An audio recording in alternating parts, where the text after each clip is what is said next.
I'm going to show you my game versus Iran Grandmaster Alireza Firouzja.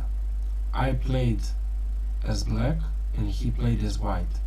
The game was played in Tuesday, actually in tournament called Title Tuesday. I believe most of the people heard for that tournament. That's one of the most popular tournaments over the world online. Nakamura and Magnus are playing that tournament also. Alireza is also one of the top 10 young players, one of the top 10 players who achieved 2800 in chess history. But he is specific because I think he is the youngest one who achieved that ever.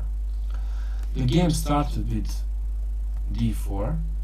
I went for knight f6, c4, g6, knight f3, bishop g7, g3, castles, bishop g2, d6, and now castles.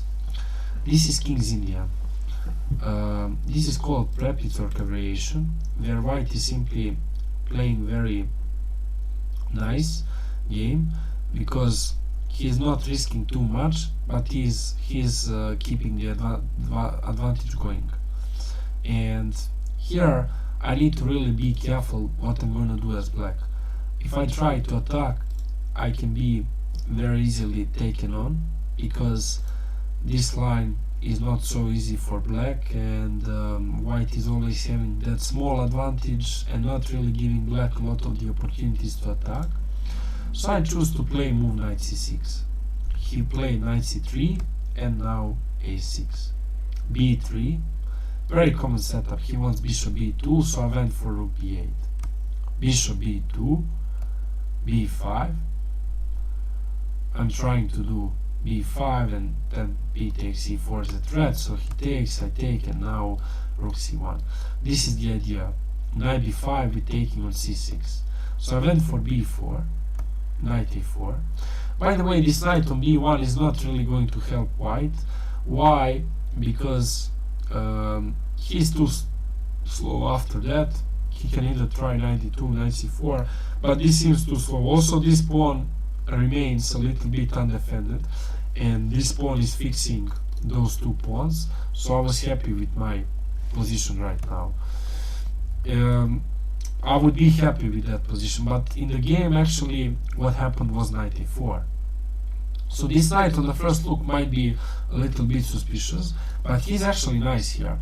You know why? Because if I ever try d5 to stop this diagonal or something, he has knight c5. That's a problem.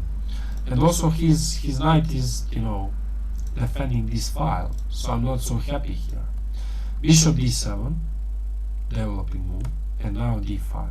He uses the chance to get his knight into d4, knight a5, and now knight d4. Those strong players are specifically strong because they almost never gave up from the chance. They always spot when even small chance is coming up, they spot it, you know, that's what's happening. So e6, now I was like, okay, if already I need to play something, my position looks very, very close, I really want to try to open up the position and, you know, do something. So he played e4. And this was the first critical moment in the game. I went for e takes d5, and he went for e takes d5. But guys, let's come back for a moment. e5 was much better. What's happening here? If he does this, I just takes, bishop c8. And immediately, suddenly, I have very nice sources here. Why? Well, c6 pawn is never going to promote, because c7 pawn is never going to be attacked. I really believe in that, because I don't see the way how is he going to attack on c7, because my pawn structure looks very nice. And I have some ideas like putting this bishop on both diagonals. It depends what I would choose, and somehow I don't have weaknesses, so I'm happy here. If he does that, I have bishop a6, and after moving the rook, I have some ideas like knight g4, bishop g4, c5, or maybe taking on a4 and some knight c4, and I'm just good here, you know. He just cannot really do a lot, and black is actually slightly better here by computer. Unfortunately, I went for this, and now Alireza is clearly better, but still I'm not losing a hope. Rook e8, h3. This was a little bit confusing move to me. I mean, I expected at some point he would maybe try to defend versus those ideas, but maybe not right now. So I went for h5. Main idea is just to not allow g4, because by deeper thinking I was thinking like, okay, he might be playing g4, and you know, if he tries g4, let's say something like g4, he might have g5 and start to pressure me with f4 f5 faster, or h4 h5, even though that's even a possibility. So I wasn't really trying to give him that. So queen d3, queen c8, attacking this, king h2, and now bishop a4. A couple of the times I played versus those players, and one thing I've learned is that you need to choose a moment to open up the position if you want to play for a win, or you want to play for activity. So I was like, here, okay, I'm going to play for the activity here by taking and playing 97, and now this is the idea. That's what I spotted. And I was like, okay, so I'm okay here. I was like, I'm okay here. a4 and a2 are very, very weak. So he went for queen e2, and now knight c5, attacking a4. Bishop a1, and now knight e4. I took a pawn, you know. And unfortunately, this is start of the disaster for me. f4, knight c5, f5, h4. Okay, but let's come back for a second. What is weird here? Look at this, guys. This was the only move. Knight c3. Why?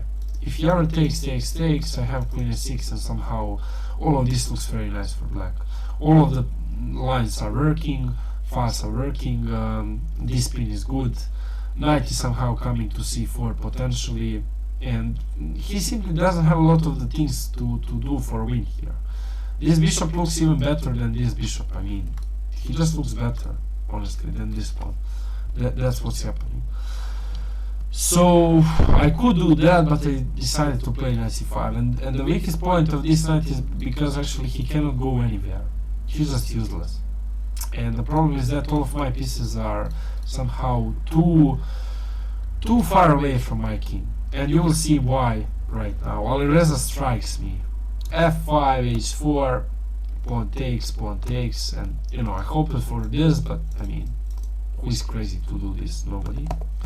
So he did this, and even if I tried this after knight e4, my try wasn't really successful, because after queen g6, knight f2, I was trying to read some attack, but that actually never works because of this. And you know, I mean, the end doesn't really need to be commented. It's just checkmate in 2 moves, you know. And Alireza finally won this game, but I'm proud of my game because he's very strong, and I know that I had a chance.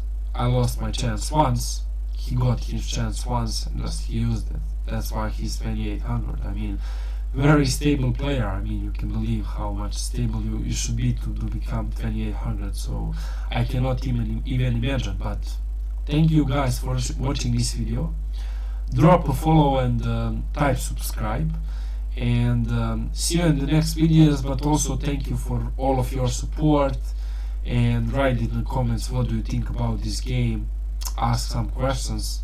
I would really it would be really my pleasure to answer on all of them. So see you next time, and bye.